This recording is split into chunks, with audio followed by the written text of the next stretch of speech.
Hi everyone, thank you so much for joining us. We're Roman with the Barrys, and in today's video we're going to be covering the exciting topic of going to Disney World with a 3-year-old. From navigating the airport to conquering the parks, we've got you covered in this video with loads of tips and tricks to make your holiday as magical and as stress-free as possible when going with your child. We're going to be sharing everything we've learned during our family holidays to Disney World, and I hope we can help with some ideas for your upcoming trip. So, let's jump right in.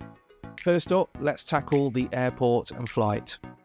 This is certainly something that can cause parents a lot of anxiety, and I know it certainly did for us the first time we went.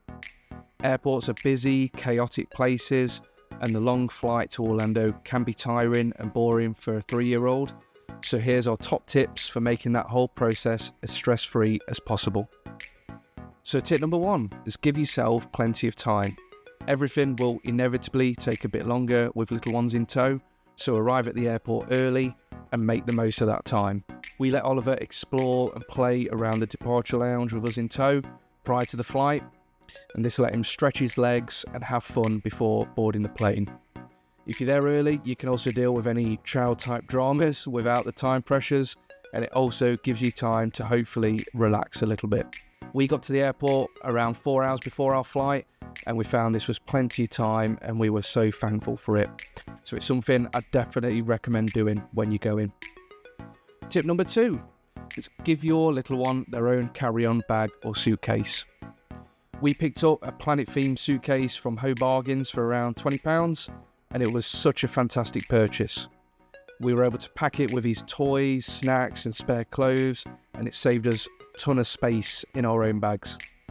It then gave Oliver a bit of responsibility in the airport for looking after the bag and wheeling it around, and he really loved it, and it definitely saved us a bit of stress in the airport. Tip number 3 is consider buying a travel tray for the plane. We used the Lenbest travel tray from Amazon, which we picked up for around £20, and this kept all of Oliver's things nicely organised and prevented his toys from rolling around and taking a nosedive onto the floor every 3 seconds, which was something in the past always happened to us, and it's proper stressful. So you pop it on the tray table, and it has pouches on the side for his drinks and his snacks, and it also has a dry wipe top as well, so he could draw on it with marker pens. This was honestly a lifesaver for the flight, and it's something we'll be taking with us every time we go away now. And you can even use it in the car too, which we found. There's loads of different ones available online, but we've popped a link in the description to the one we used and found was really good. Tip number 4 is going to be bring plenty of snacks. Now, the food on the planes does seem to be getting better for kids, but it's by no means amazing. We'd always recommend packing loads of your kids' favourite snacks so that they've always got something to nibble on and they're not going to be hungry. Thankfully, Oliver ate his meal on our flight, but in the past he hasn't, and we've had to make do with his favourite fruit and crisps. I know that some parents even make their own treat boxes full of snacks and sweets with the dividers in, which is really fun. But just make sure if you're going to bring fruit that you dispose of it prior to landing, as you can't bring it into the USA and it can cause you some trouble at customs, so definitely leave it on the plane. So tip number 5 is going to be all about keeping your little ones entertained on the plane. It's a long old flight to Orlando. It can be anywhere from 8 to 9.5 hours in the sky from the UK, which makes it really tricky keeping your child from getting bored. To try and combat this, we had a few little tricks up our sleeve for our flight. The first thing we did in the days leading up to our flight was wrap a few small presents for Oliver to open every hour or two on the plane. So we'd seen this idea before, we thought it was really cute. We picked up a few Hot Wheels cars and even a couple of small toys that he'd forgotten about at home. We wrapped these up for the plane. And then every 1 or 2 hours, if he was being a good boy and doing his activities, we gave him one of the presents to open. It just meant he was super excited for these, it kept him engaged and entertained, and it was a real lifesaver during the flight, and we'd definitely recommend it. Next up, we loaded his tablet with loads of shows from Netflix, Disney Plus and YouTube, so we'd never run out of content for him to watch. Most long-haul flights will include children's headphones, so we use these to listen to the shows on our flight, and there's usually some good children's content on the in-flight entertainment system. The last time we went, we flew with Virgin, and there was loads of kids shows and movies to watch, which was great, but it's always worth loading up the tablet with your own favourites just in case. We also packed a load of toys and cars in his suitcase, and we rotated these during the flight so we didn't get bored. And again, the benefit with that tray table is that when he had his little cars, they went rolling off the side. So again, another huge thumbs up for that. It was honestly a lifesaver. Another great way of fending off the boredom is getting out of your seat. So we went for regular walks around the aircraft, stretched his legs, and of course got lots of toilet breaks in, so that was really good. Tip number 6, and our final one for the plane, is going to be around naps. Now, Oliver hasn't been having naps for quite a long time back home. During our travel days to Orlando, we always encourage him to have one. It's such a long day, and it really gave him a boost when we landed later on. So we were lucky we got a full 3 hours of him napping on our flight, and we used the onboard pillows and blankets to make a nice snug little bed for him in the middle seat, and he slept no issue at all. And then when we landed in Orlando, it was fantastic. So that wraps up our tips for the airport and plane, and next up we're going to cover arguably the most exciting part of this video, and that's the Disney theme parks.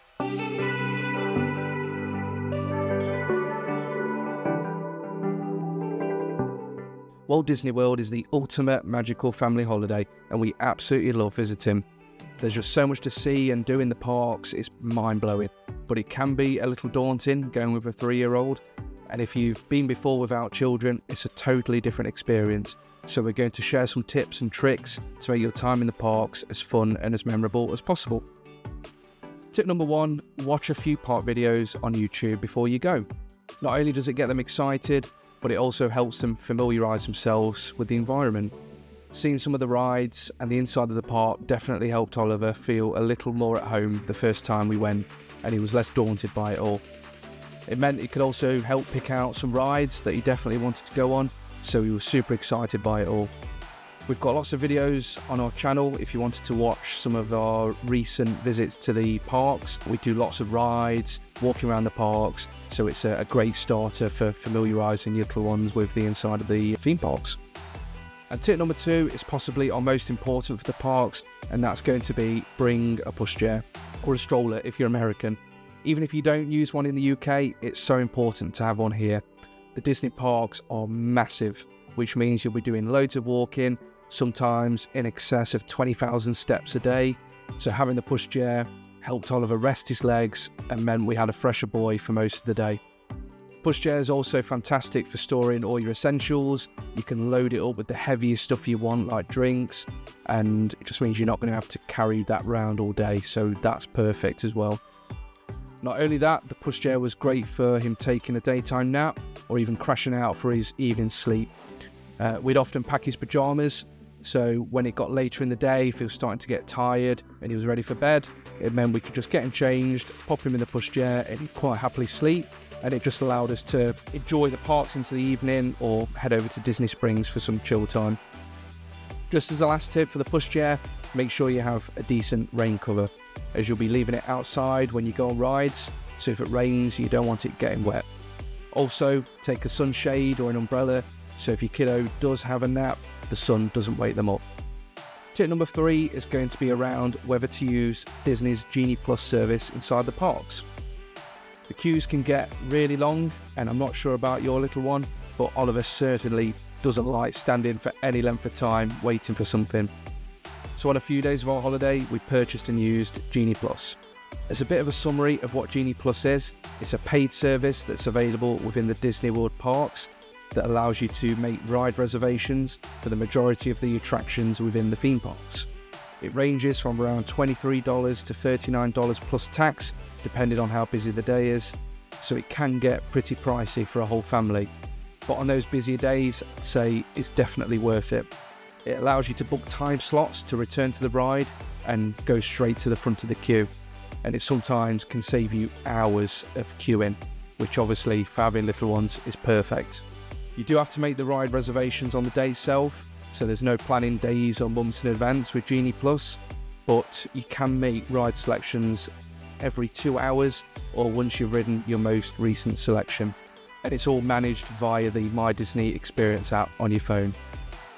It does take a little getting used to, but there's loads of detailed guides on YouTube around understanding and using Genie Plus, so I'd highly recommend watching some of these if you want to find out more. But from our perspective, using Genie Plus on some of the days of our holiday meant we were guaranteed to get to the front of some of the queues, so we'd get loads more done and just have the best day ever in the Disney parks. Next up is tip number 4, and that is make sure you take regular breaks. The Disney parks are incredible and there's so much to see and do, but it's so important that you don't try and do it all in one go. Have regular drink and snack breaks to escape the heat, rest your kiddos' legs, and just have a little chill. We've found that arriving at the park early and leaving early to go to the pool is a good way to prevent burnout, or doing it the other way and having a pool morning and then arriving at the parks in the afternoon. It's just perfect for ensuring that you don't tire out your little one too soon in the holiday. We definitely felt the benefit of doing this with Oliver. It meant that over the course of the holiday we could actually achieve even more because he wasn't as tired at the parks. Tip number 5 is going to be use the Rider Switch system. Rider Switch is Disney World's system that allows parents with small children to take turns experiencing thrill rides and other attractions that your little one isn't tall enough for. So to do this, just go to the entrance of the attraction, look for the cast member holding an iPad, and just speak to them and tell them that you want to do Rider Switch. The first person gets in the queue as normal, and then the second person that's going to be riding and using the Rider Switch is given lightning lane access to the ride once the first person gets off. So it's a great way of ensuring that you don't miss out on some of the bigger rides, and also means that you aren't queuing twice for the same experience.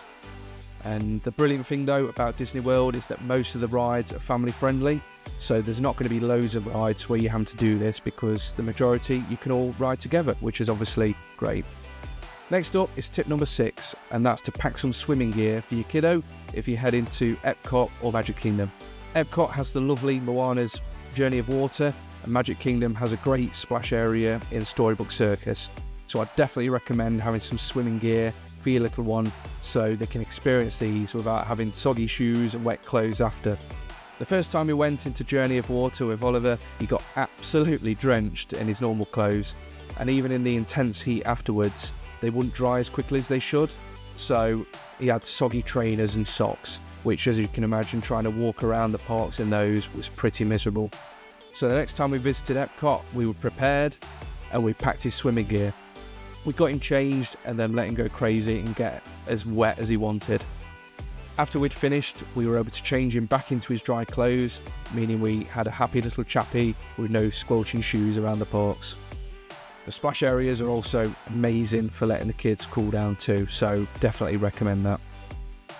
Tip number 7 for the parks is to make use of the PhotoPass photographers. Now, most UK visitors will get the Memory Maker included as part of their Magic ticket, which means they get unlimited ride and photographer pictures, which are fantastic memories to take away from your holiday. We tried to stop at as many as we could, including the character meet and greets, with most having a PhotoPass photographer. So you've just got to look out for the cast members wearing green, so the PhotoPass photographers will have the green tops on, so they're quite easy to spot. A little extra tip is to ask the photographer to take a photo of your little one on their own after you've had your initial family one. We honestly came away with some gorgeous photos of Oliver in front of the castle and at the other parks, because after we'd had our family photo, we'd just ask him, can you take a photograph of Oliver on his own? And they're well up for it and they'll do it, and it's just lovely. The photographers will also happily take pictures on your own phone, so if you ask them, they can do that alongside taking photographs on their cameras too. So we often did that just to double up and make sure we came away with some fantastic photos. And our last tip is number 8, and that's prepared to be flexible. In the past, we've gone to Disney World parks with regimented plans in mind, trying to get loads of rides done and lining up all our Genie Plus return times to maximise the day. But to be honest, sometimes you've just got to go with the flow. We've had to change our plan of attack many times before because Oliver was tired, not really feeling a particular activity, or just wanted to do something completely different. So we've learned just to remind ourselves that we're here to have the best time possible as a family, and if we have to do something different to make our little guy happy, then that's fine. We try not to get too upset if we miss something because we have to change the plans, because ultimately As we all know, happy child means happy parents. You're going to have an amazing time in the Disney World parks, whatever you do, and the magic really is there, so don't fret if you end up doing something different to what you had in mind. Now that's all for the park tips and tricks, so let's move on to the food.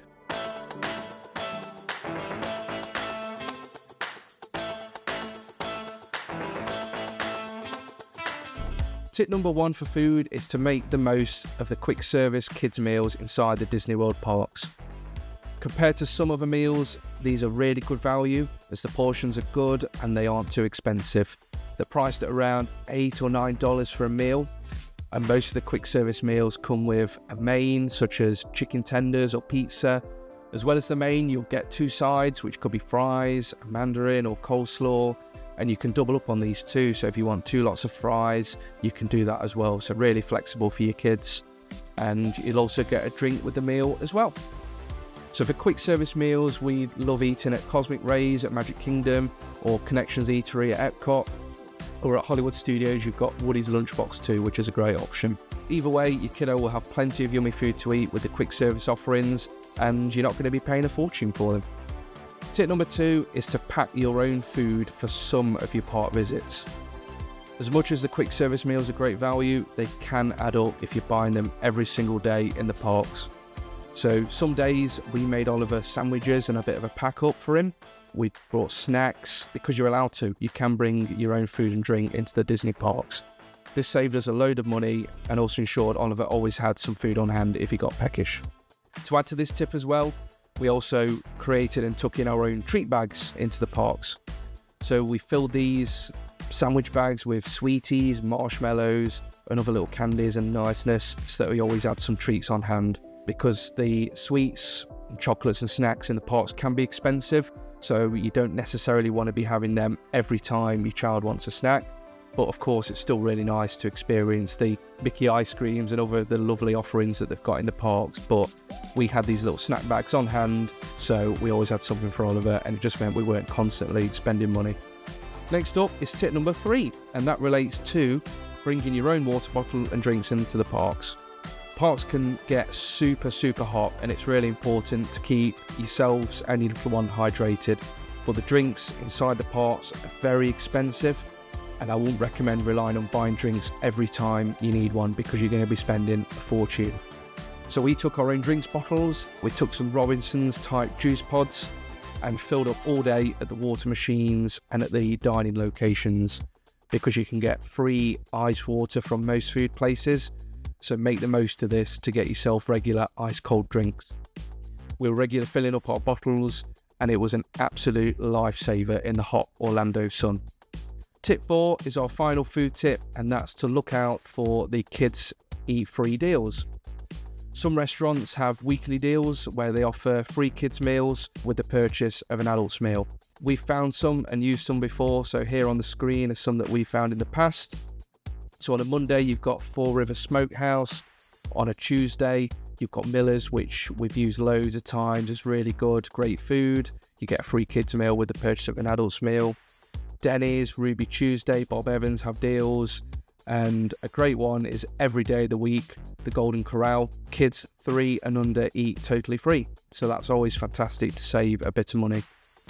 We've also used the Eat and Play card in Orlando, which has saved us money, as well as using the coupon books that you can find. I'll pop a link in the description to the Eat and Play card and where you can get it, and I'll also pop a link in the description of a website that collates lots of the coupon books, which you can download and use during your time in Orlando, and you're no doubt going to save a load of money with these. So that rounds it up for our food tips. And to wrap up the video, I just wanted to share some must-do attractions at Disney World that are brilliant for 3-year-olds, and you should definitely add to your list and experience whilst you're there.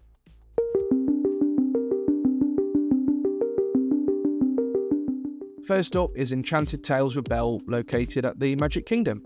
This is an interactive walkthrough adventure featuring Belle, Lumiere, and other characters from the Beauty and the Beast universe. Your little ones get to be part of the story and become one of the characters from the film, and it's honestly super cute.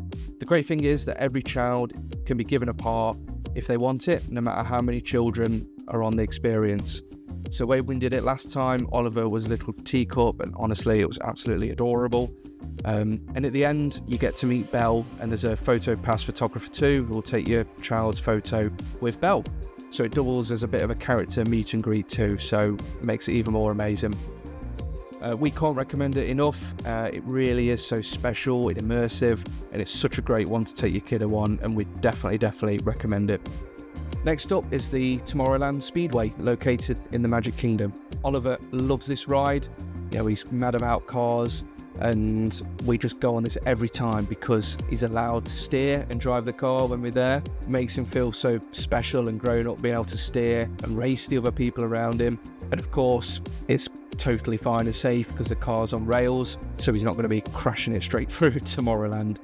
But during our holidays, I've just loved riding in the passenger seat, seeing his face as he steers us around Tomorrowland, racing people. It's just so special, and the memories from that ride are just lovely, so we'd recommend that every time.